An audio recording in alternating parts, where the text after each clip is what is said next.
वतन की उल्फत मेरी मिट्टी से खुशबुए वतन आएगी। नमस्कार। यहाँ पर उपस्थित सभी मान्यवरों को मेरा सादर प्रणाम। मैं अमरजीत त्रिपाठी, शोध छात्र, पुरातत्व एवं संस्कृति विभाग, प्राचीन इतिहास। मैं यहाँ पर उपस्थित सभी मान्यवरों का हार्दिक स्वागत, अभिनंदन एवं वंदन करता हूँ। जैसा कि हमको सर्वविदित है, आजादी के इस पावन पर्व पर हम उन महान साहसी, निर्भीक और त्यागवान शहीदों की याद में इस उत्सव को मनाने के लिए यहाँ एकत्रित हुए हैं। और इसी उपलक्ष्य में मैं और मेरे मित्र एक छोटा सा नाटक आज सबके सामने प्रस्तुत करना चाहते हैं। और इस नाटक के अंतर्गत हमने आजादी के पूर्व और आजादी के बाद की घटनाओं को जोड़ने का प्रयास किया। और हमारे नाटक का शीर्षक है, क्या यही आजादी है?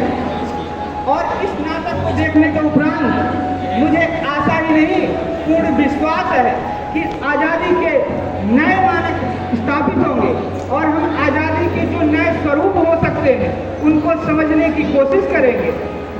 तो इस दृश्य के अंतर्गत हम उन महापुरुषों, उन वीरांगनाओं और उन शहीदों के उन दृश्यों को देखेंगे जिसके माध्यम से उन्होंने समाज के उत्थान के लिए कार्य किया। इसमें इस नाटक के अंतर्गत हम स्त्रियों की शिक्षा, महिला सशक्तिकरण और पर्यावरण और प्रकृति जैसे मुद्दों को सामने रखेंगे। तो प्रस्तुत है हमारा नाटक का एक दृश्य।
पढ़ाई करनी है, अच्छी बात है।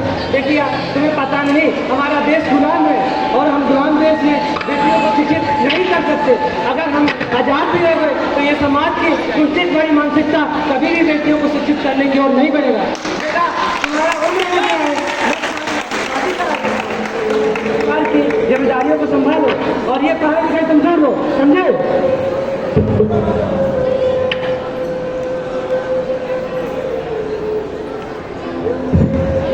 बेटा तुम्हें क्या हुआ है?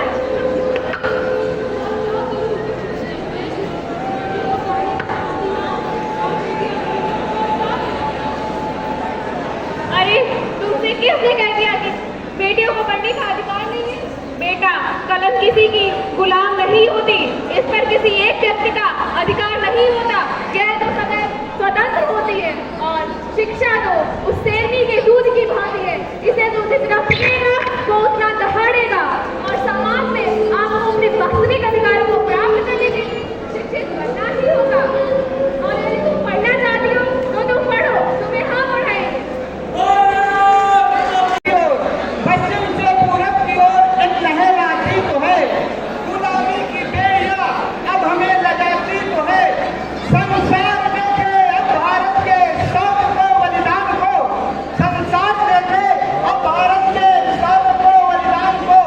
करते हुए यह घोषणा एक किरण आती तो है, करते हुए यह घोषणा एक किरण आती तो है।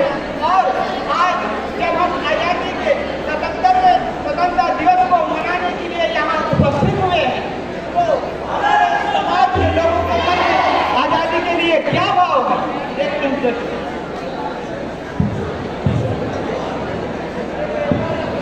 हाँ चाचा,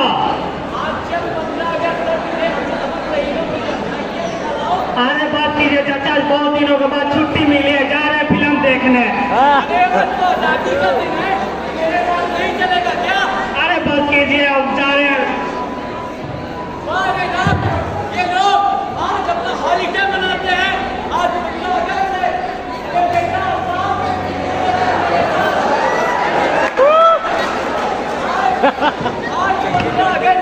चल मेरे साथ अमर शहीदों की झांकियां दिखा दूं तुझे। जाते रहेंगे चर्चा आजाद तो अब क्या करना है? अब क्या करना है? अरे प्रिया रानी, तू कहाँ जा रही है? अरे चाचा, मैं पार्टी करने जा रही हूँ। पार्टी? हाँ। अरे बेटा, आप तो शहादत का दिन है। आज हमारे कितने जवानों ने अपनी बलिदान देकर हमें आजाद किया। तुम्हें तो झांकियां देखने चलनी चाहिए। अरे नहीं चाचा, जाने दीजिए, मैं पार्टी करने जा रही हूँ। पता है घर जा रहा है, अब मुझे तो क्या ही करूं। हर साल आता है, हर साल आता है। अगर यही हर साल वो सोच लेते तो आप इस तरह बैठकर आजादी का महोत्सव न मना रहे थे। क्या इसी आजादी की खातिर, क्या इसी आजादी की खातिर भगत का बलिदान दिया? क्या इसी आजादी की खातिर शेखर को कुर्बान किया? क्या इसी आजादी की खातिर बापू को चलवाया था? क्या इसी आजादी की खातिर माँ के आंसू बहते थे? क्या इसी आजादी की खातिर इंकलाब भी कहते थे? क्या इसी आजादी की खातिर हम खुद से खुद को भूल गए? क्या इसी आजादी की खातिर खुद ही राम भी झूल गए? खुद ही राम भी झूल गए। क्या ये वही आजादी है? क्या ये वही आजादी है? क्या ये